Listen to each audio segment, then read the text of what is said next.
কক্সবাজারের বাঁকখালী নদী পাড়ে অবৈধ স্থাপনা উচ্ছেদ অভিযানে হামলা করেছে দখলদাররা। এতে আহত হয়েছেন কয়েকজন পুলিশ সদস্য, আটক করা হয়েছে ৩ জনকে। বিস্তারিত জানাতে কস্তুরাঘাট এলাকায় আছেন রিপোর্টার সুজা উদ্দিন রুবেল। সরাসরি যাচ্ছি তার কাছে।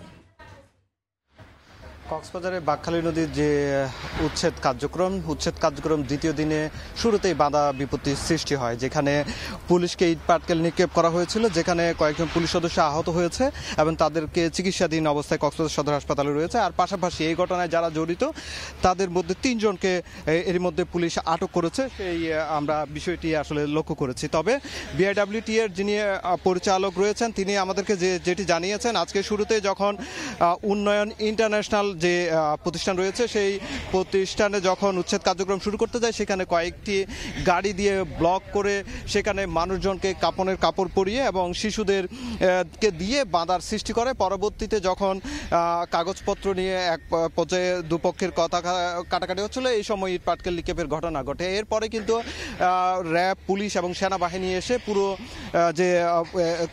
যে কার্যক্রম উচ্ছেদ কার্যক্রম সেটির জন্য তারা আইনিভাবে প্রক্রিয়া গ্রহণ করে এবং তারপরই 3টি বুলডোজার ঢুকে এখন প্রায় 50 একর জায়গা, যেটি বলা হচ্ছে 50 থেকে 60 একর জায়গা, সেই জায়গা উচ্ছেদ কার্যক্রম এরই মধ্যে শেষ করার কার্যক্রম চলছে। তবে বিআইডব্লিউটি এর যিনি কর্মকর্তা রয়েছে তিনি বলছেন, যতক্ষণ পর্যন্ত না এই নদীকে ফিরিয়ে দেওয়া না হবে ততক্ষণ পর্যন্ত এই উচ্ছেদ কার্যক্রম চলবে। তবে আমরা এটি এখানে লক্ষ্য করছি, যেখানে স্থাপনার যেখানে উচ্ছেদ হয়েছে সেখানে ইট বা বালি অনেক কিছু রয়েছে, সেগুলো আবার সঙ্গে সঙ্গে নিলাম দেওয়া হচ্ছে এবং যে 50 একর যে জায়গা সেটি ফিরিয়ে দেওয়ার জন্য খনন কাজেরও নিলাম দেওয়া হচ্ছে বিআইডব্লিউটি এর পক্ষ থেকে। তো এই ছিল আমার কাছে উচ্ছেদ কার্যক্রমের সবশেষ।